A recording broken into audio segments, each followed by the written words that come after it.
Is there a duty, even for those who fear how President Trump governs, to serve in the administration? The debate, which began after Mr. Trump's election, has often been revisited during his presidency, most recently when Rachel Brand resigned this month as Associate Attorney General.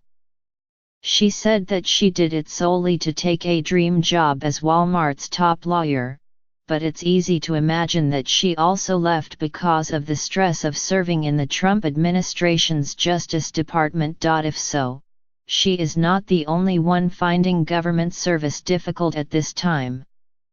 Even under the best circumstances, the hours for senior officials are often long and the pay is low compared with what colleagues in the private sector earn. Under Mr. Trump, the challenges are particularly daunting. The president and his senior advisors have little use for government professionals.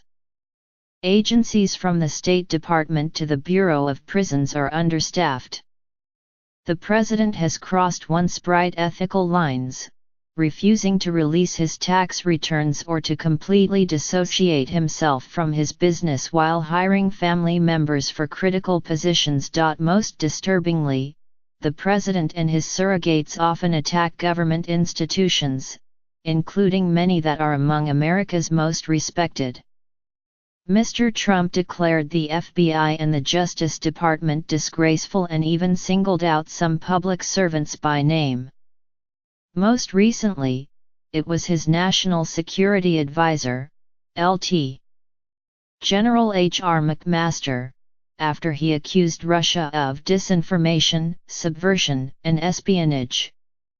The president promptly called him out in a tweet because the general forgot to say that it was Crooked H, the DNC, and the Dems who colluded with Russia. I've been a Trump critic, and I find this behavior appalling. But I still urge those in government and those thinking about joining, including my own students, to carry on. To know why, think about the opposite. What if people of character leave government and the best young people do not join? Government service as a noble profession has been under attack since at least the Reagan administration, and I worry that the Trump administration will be the last stage in a steady decline of respect for public service. Government then becomes a Fox News caricature of it, a collection of time servers, toadies, and incompetents. Such a turn would strengthen the argument for shrinking government further. Much of government is invisible to most Americans, but it is still vital. America needs people to devise a policy toward Brazil, prosecute drug dealers, buy weapons for the army, and administer Social Security, among many other tasks that are not glamorous but make a tangible difference in the lives of many Americans. Even for more political and controversial issues, like policy on immigration or on Syria, political leaders need advice from professionals. Although Mr. Trump and his associates usually listen to expert advice in the breach, they do listen at least occasionally. The United States is still in NAFTA despite Mr. Trump's hostility to free trade agreements. Even more surprisingly, a president who once declared American efforts in Afghanistan a total disaster and said my original instinct was to pull out ended up increasing the military presence there in response to arguments made by military and defense officials. Young people in particular should serve. Most would begin with minor duties, with many buffers between them and the president.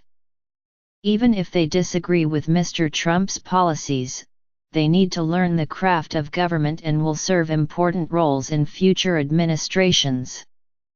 Their value will come in 10 or 20 years when, as seasoned professionals themselves, they counsel presidents and implement their policies more effectively.